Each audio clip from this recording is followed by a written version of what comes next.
This is the UC Hunting Properties Podcast, your home for all things recreational land. Our goal, to help you stand on your investment. Hey guys, welcome back to the UC Hunting Properties Podcast. As always, like, share, and subscribe. We appreciate the support, and that's how we keep this platform growing so we can bring you relevant content. Here we are in December. Deer seasons all over the country are starting to wind down. Hunting seasons in general are starting to wind down. Without further ado, guys, appreciate you joining us, and just take a minute and introduce yourself. Yeah, Bill Eberhardt. Again, bios are boring. I've been in the real estate business, been in the business 35 years, a broker 30 of those years. Been with United Country proudly since 2010. We just enjoy the dynamics and, of the UC Hunting Properties. It just has a lot to offer our agents and, the relationships and the network that offers when it comes to, sharing properties nationwide, not just here in Kansas. So we're excited about that. We love everything we do. We love chasing deer just as much as the next guy, which is kind of what we're talking about today. So that's kind of my boring bio right there. Thanks, Bill. I'll keep mine even shorter. Yeah, Nick Holzrichter. Been putting buyers and sellers together for 14 years, loving every minute of it for the most part.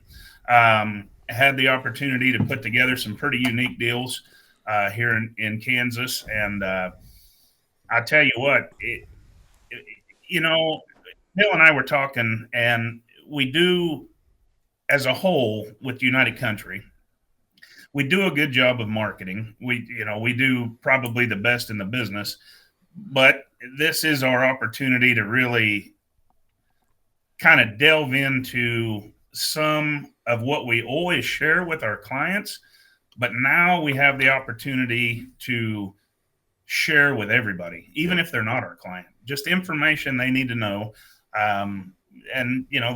That's the reason we're here today. No, and I appreciate that, guys, kind of teeing it up like that, because the one thing I want to talk about specifically, and for obvious reasons, right? Kansas has been and probably always will be one of the top destination states people travel to, specifically for whitetail deer. And numbers don't lie, right? I mean, you guys are a top 10 Boone and Crockett state, and I swear somehow, some way, Kansas always turns up multiple deer that go viral a year. I mean, an absolute gagger. And there's certainly hot pockets down there. You guys are, arguably sitting in one of them.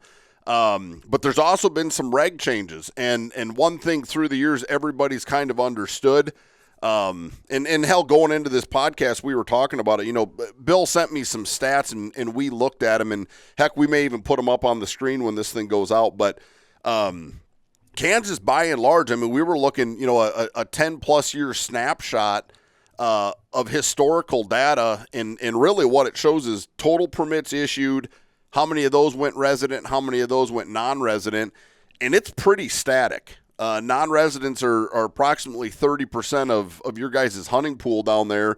And interestingly enough, even as most recent, the 23-24 season, non-residents are actually more successful in the state of Kansas than the residents, even though they're outnumbered, 2-1. I don't know. Yeah. Coincidence? I'm not sure. Yeah.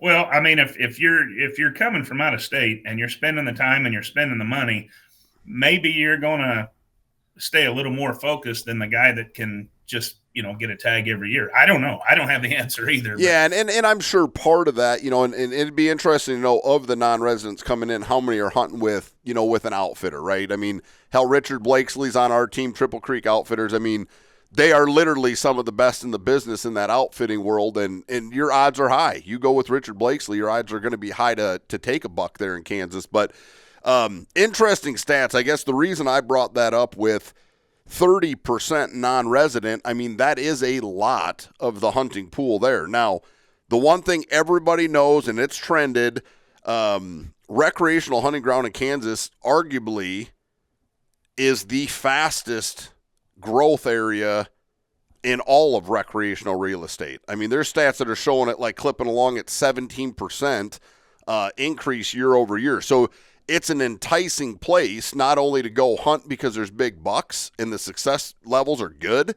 You're literally making an investment in something you love and watching it grow pretty damn quick. 17% year over year is awesome. Absolutely. Kansas, I think, what plays into that. Kansas is one of the few places, I think, where the opportunities to, we're going to talk about this 80-acre rule a lot, but where you can actually still come and, reasonably, for a reasonable price, still purchase an 80-acre parcel that allow a non-resident to come here and hunt. So, in some of the other states, finding property like that is getting harder and harder. They're fewer and farther between. They're just not out there. But the opportunities there to still purchase these properties, and that's going to come to an end someday too. When that'll be, nobody knows. But the opportunity to purchase the type of properties that these non-residents are looking for, is definitely here. Well, I think the one thing that stood out for me, since we've been doing business in Kansas, and I've spent more time in Kansas than any time previous. And now I've kind of felt like I've been all over the state. Kansas is super diverse.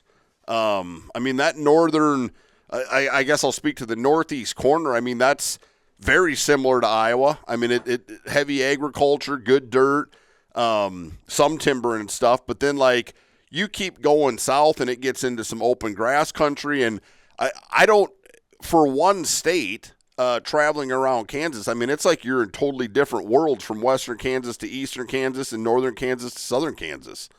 So whatever you're looking for, I would argue Kansas provides, especially if big deer's what's on your mind. They're kind of everywhere in Kansas. It's kind of like the terrain in Kansas changes like the weather changes in Kansas. You go to southeast Kansas and, you could get onto a property and think you're at Lake of the Ozarks. And you can drive 30 minutes west and think it's Little House on the Prairie. So, yeah, absolutely. It's the terrain changes like the weather. Right.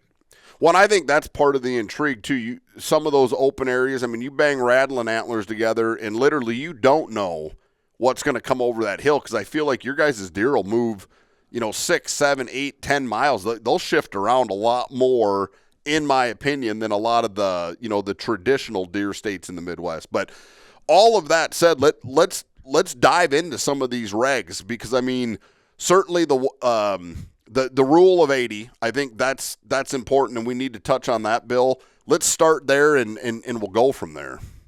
Okay. Well, what I'm going to do, I'm going to read this. We'll dive into this, but I want to read it so I make sure I don't miss any of these points. But this is kind of the way it reads on the Kansas Wildlife and Parks site now. That for a non-resident landowner, which is specifically what we're talking about today, a non-resident landowner is any non-resident who owns 80 acres or more of Kansas farm or ranch land. But here's the change. To qualify as a non-resident landowner, a person must own the farm or ranch land in simple ownership with their name on the deed. Property deeded in a trust, LLC, partnership, or any other legal entity is owned by that entity and not an individual, and is not eligible to receive the landowner permits. And I can tell you, we've got out-of-state clients that we've sold property for years and years and years, and I can tell you up until now, most of them have purchased that property and deeded it in some sort of entity.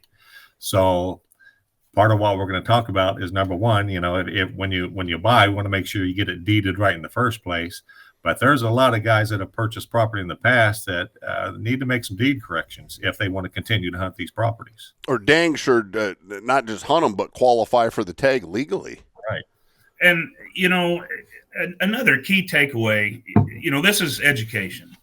We're trying to educate the consumers, whether they're our clients or not. And, we're not attorneys. We're not giving legal advice. However, we are pointing people in the right direction to get the correct information to make an informed decision before they buy that piece of land. Yep. It's our job we have a fiduciary duty to our clients to do the best job for them we possibly can, get them the correct information. And we think this is the best way to do it. Again, we're going to point you in the right direction. We're going to, show you where you need to be. If you need to have an attorney dig into it deeper, whatever the case may be. Because the bad part is, and Bill just pointed this out this morning as we were looking at different things online, and I think he mentioned it, there's a lot of misinformation out there. And, you can get on some of these Facebook, hunting groups. My God, that's just a mess. Everybody has their own interpretation of the law. Some people are right. Some people are wrong. They fight, they argue.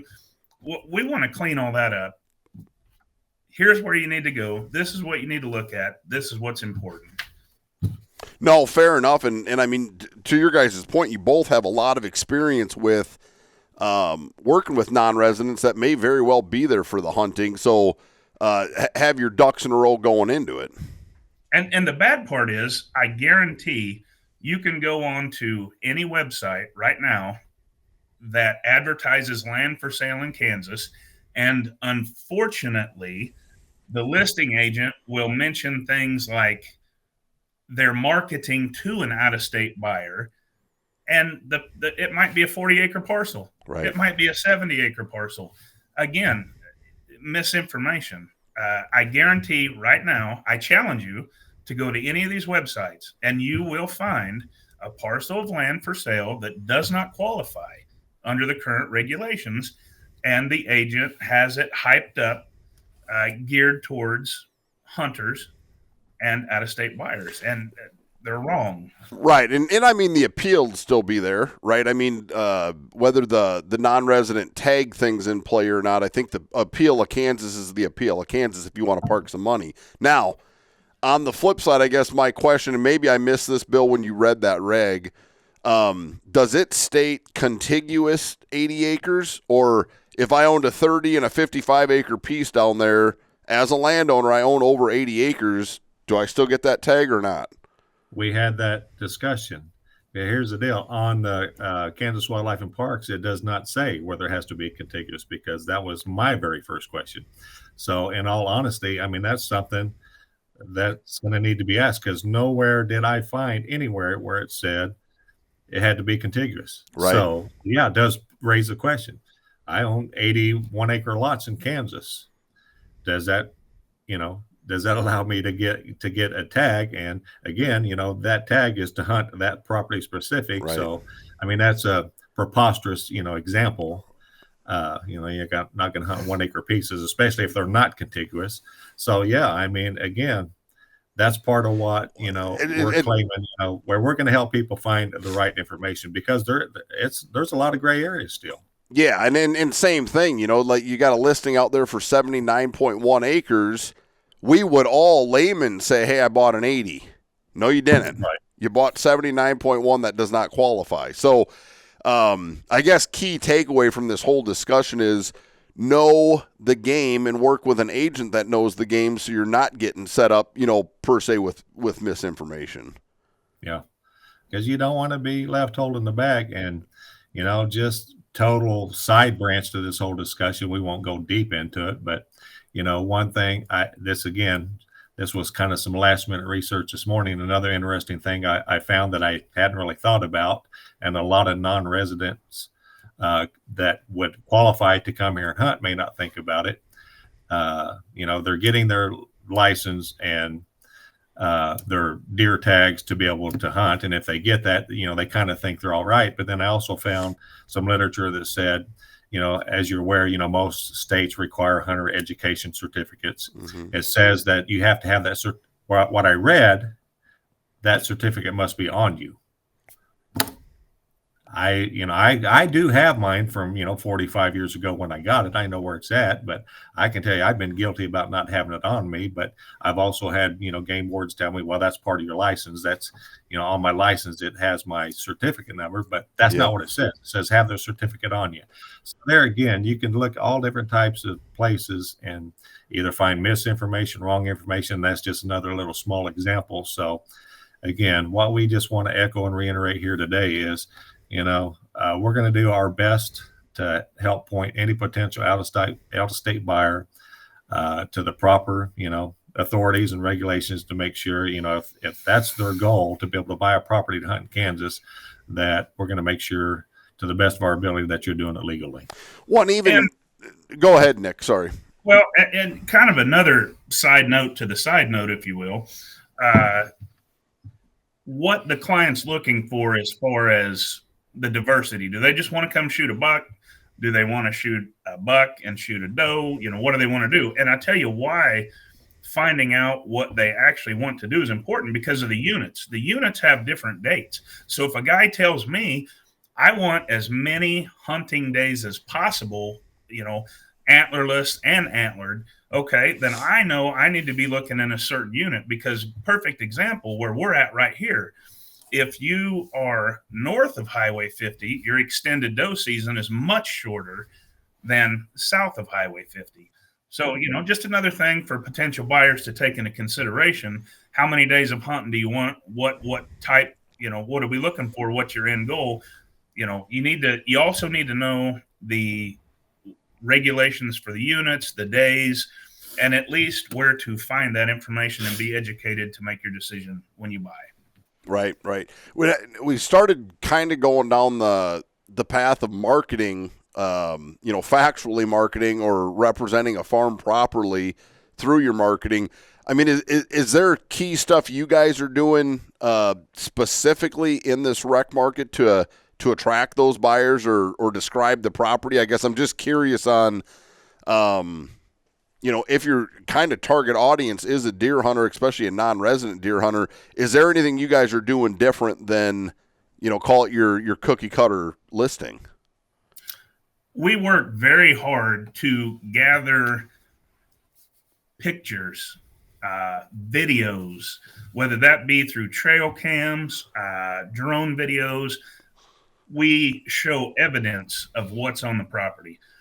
Now, we've all seen situations where it's questionable in other listings that people may have, whether that's actually on the property or not. Well, our focus is heavily upon showing you what's on this property. Now, the thing is, we might not have much to show you on one property, but we're going to show you what's there, or we could have trophy deer all over the place. Well, obviously, we want to show you what's there, but we strive very hard to be transparent 100%.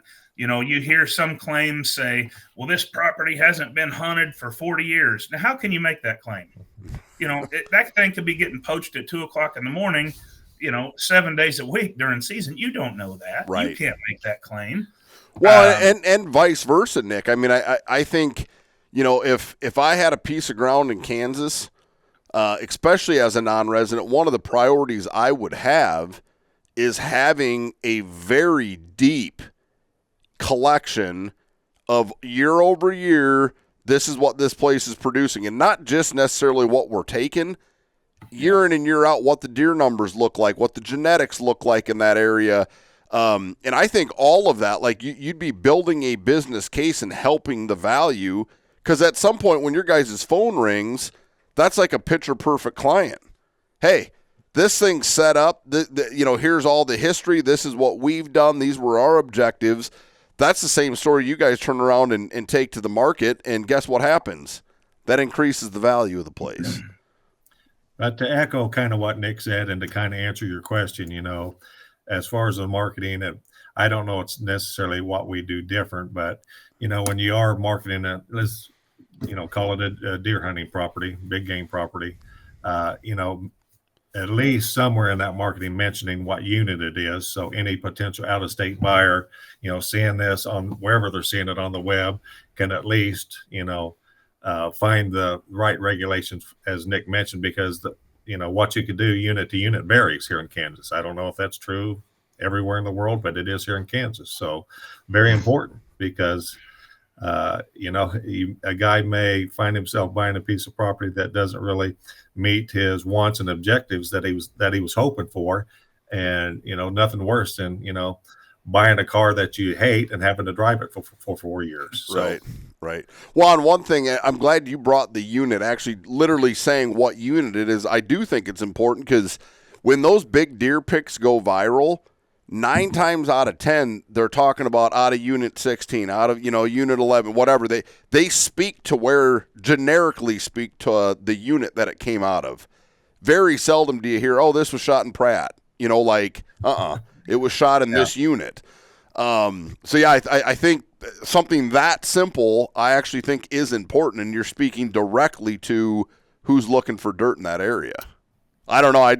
It's cool to, kind of see both sides of this, because, we fielded a call at the home office for UCHP a month ago, and we aligned that potential buyer with the team down there. And it's interesting to me because it ended up actually listing and getting sold by UCHP clients. Like, the network 1,000,000% jived, even though it was two different brokerages. So I was like, if that's not a success story, I don't know what is, Yeah. Well, and even Nick, you had a obviously a monster sale this year, down in kind of Deer Capital, southeast Kansas. But that was kind of an industry connection too.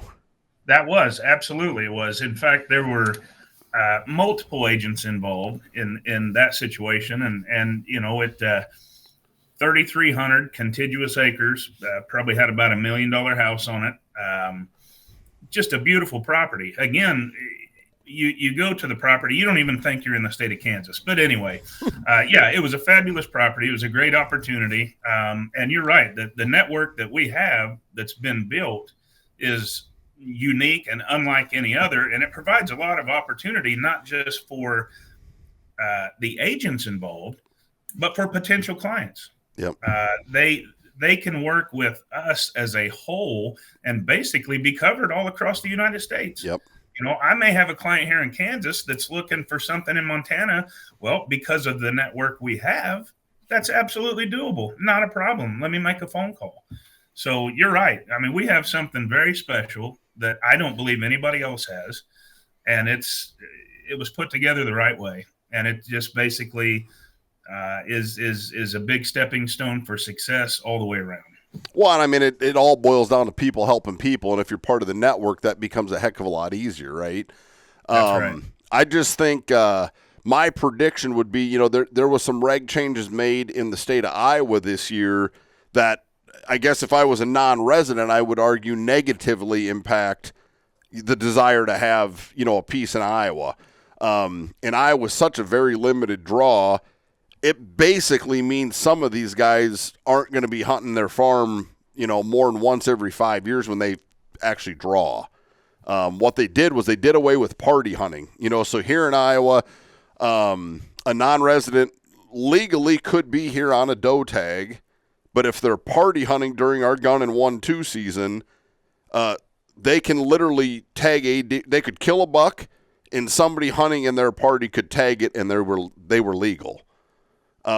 So as you can imagine, call it a loophole or a gray area or whatever, the state very clearly defined that this year and said that's done. Non-residents here can fill their tag and their tag only.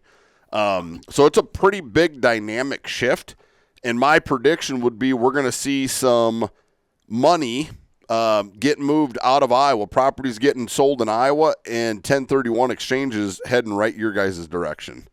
Send them all our way. Yeah, I kind of figured you'd say that, but I do think, and I don't know, maybe Kansas changing their regs had something to do with the fact that Iowa changed theirs, and I'm telling you, Kansas will be the biggest winner of money moving out of Iowa is going to Kansas, in my opinion. The guys that are serious about deer.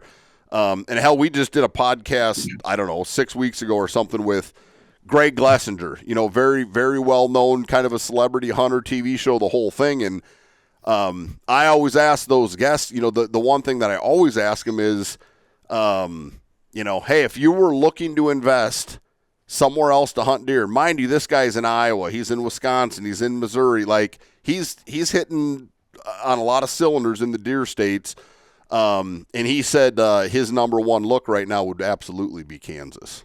So, like I said, I think you guys are still sitting on the hotbed reg change or not. And key takeaway, I think, for any listener, if you're interested in Kansas, you need to be working with one of our UCHP agents down there because these guys get it. Hence the fact we wanted to do a little informational piece today with Bill and Nick. Well, and Curt, I'll throw this in there. You and I've had this discussion. Bill and I have had this discussion.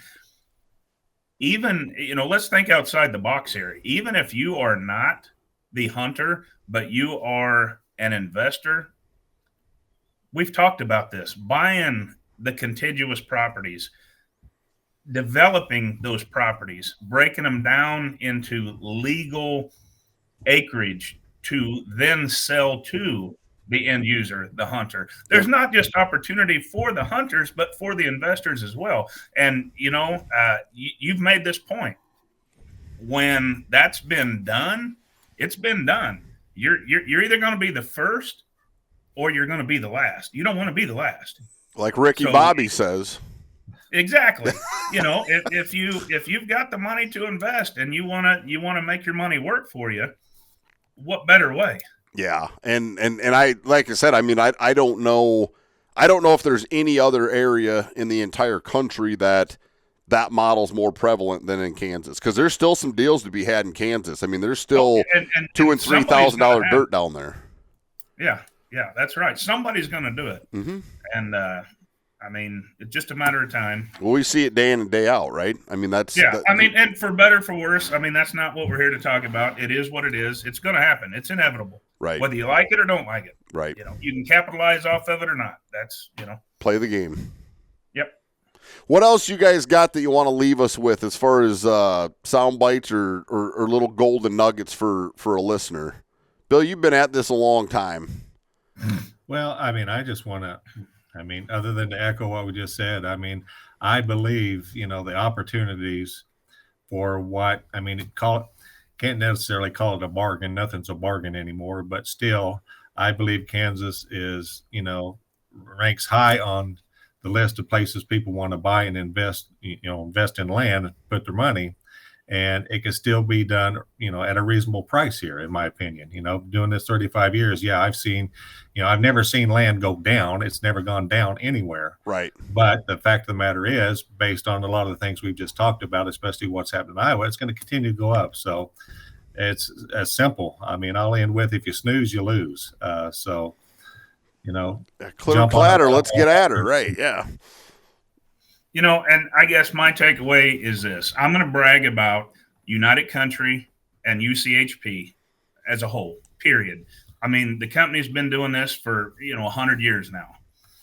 Anybody that is looking to get into this game at whatever angle, that's who you need to be working with, and for obvious reasons. I mean, we are the largest seller of land in the United States. Statistics are proven. It is what it is. And I'm just going to brag about that. Not me, just the company as a whole, the network that we talked about. Well, Nick, that's indirectly bragging about you because you're part of that network. So absolutely. Yeah, pat yourself on the back. That's going to be my takeaway to leave to anybody that's listening or watching. Obviously, we do take good care of our clients. We've done some pretty major deals. Yeah. Well, some of them are complex. I mean, if you don't have an agent that's got, experience in some tenure, you might be setting yourself up for a head cave-in. So absolutely. Yeah. I mean, absolutely. They're not all made the same. I'll stress that big time, regardless of where we're talking about geographically. But that's right. That's right. I've had deals that took me more than 6 months working on it every day for 6 months. Bill had one, worked on it every day. We discussed this for a year. Mm-hmm. So yeah, this isn't a one and done, we'll finish it over the weekend type thing. Not if you're doing it right anyway. Sure.